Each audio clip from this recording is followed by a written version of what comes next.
మనలో ఎవరికైనా ఆరోగ్య సమస్యలు వచ్చి హాస్పిటల్కి వెళ్తే డాక్టర్ కంటే ముందుగా మనం కలిసే వ్యక్తి ఒకరుంటారు. వారే నర్సు. వారి వద్ద నుంచి మనం సహాయం కావచ్చు, సమాచారం కావచ్చు, వైద్యపరంగా ఎంతో తెలుసుకోగలుగుతాం. హాస్పిటల్లో నర్సుల యొక్క పాత్ర అనేటువంటిది వెలకట్టలేంది. మరీ ముఖ్యంగా కరోనా సమయంలో వారు అందించినటువంటి సేవలు మాత్రం ప్రపంచం మొత్తం ఎంతో గుర్తింపు పొందిందని చెప్పాలి. వైద్య రంగంలో నర్సుల యొక్క సహకారాన్ని మరింతగా గుర్తించే విధంగా ప్రతి సంవత్సరం మే 12వ తేదీ అంటే ఈరోజు అంతర్జాతీయ నర్సింగ్ డే ఘనంగా నిర్వహిస్తుంటారు. దానిలో భాగంగా ఈరోజు మంగళగిరి ఎయిమ్స్ హాస్పిటల్లో వాక్థాన్ అనే కార్యక్రమాన్ని నిర్వహించారు. ఎయిమ్స్ హాస్పిటల్ దగ్గర నుంచి మంగళగిరి ఆర్టీసీ బస్టాండ్ వరకు ఈ ర్యాలీ నిర్వహించారు.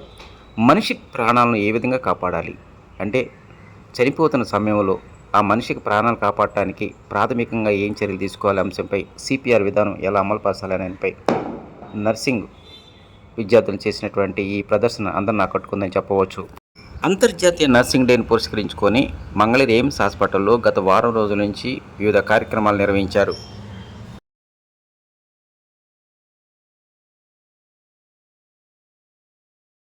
అంటే ఎయిమ్స్ మంగళగిరి నుంచి బస్టాండ్ వరకు ఇక్కడ వరకు వాకథాన్ చేసి ప్రజల్లో అవగాహన కలిగించి నర్సెస్ యొక్క ఇంపార్టెన్స్, డాక్టర్లతో పాటు కూడా వాళ్ళు 24/7 వాళ్ళు పేషెంట్ చూసే వాళ్ళకి మన సపోర్ట్గా అందరం కూడా డాక్టర్స్, డైరెక్టర్, డిప్యూటీ డైరెక్టర్ అందరం కూడా సిబ్బంది అందరం కూడా ఎయిమ్స్ మంగళగిరి నుంచి బస్టాండ్ వరకు వాకథాన్ చేసి ప్రజల్లో అవగాహన కూడా కల్పించాలని మా ఉద్దేశం. ఇప్పుడు కూడా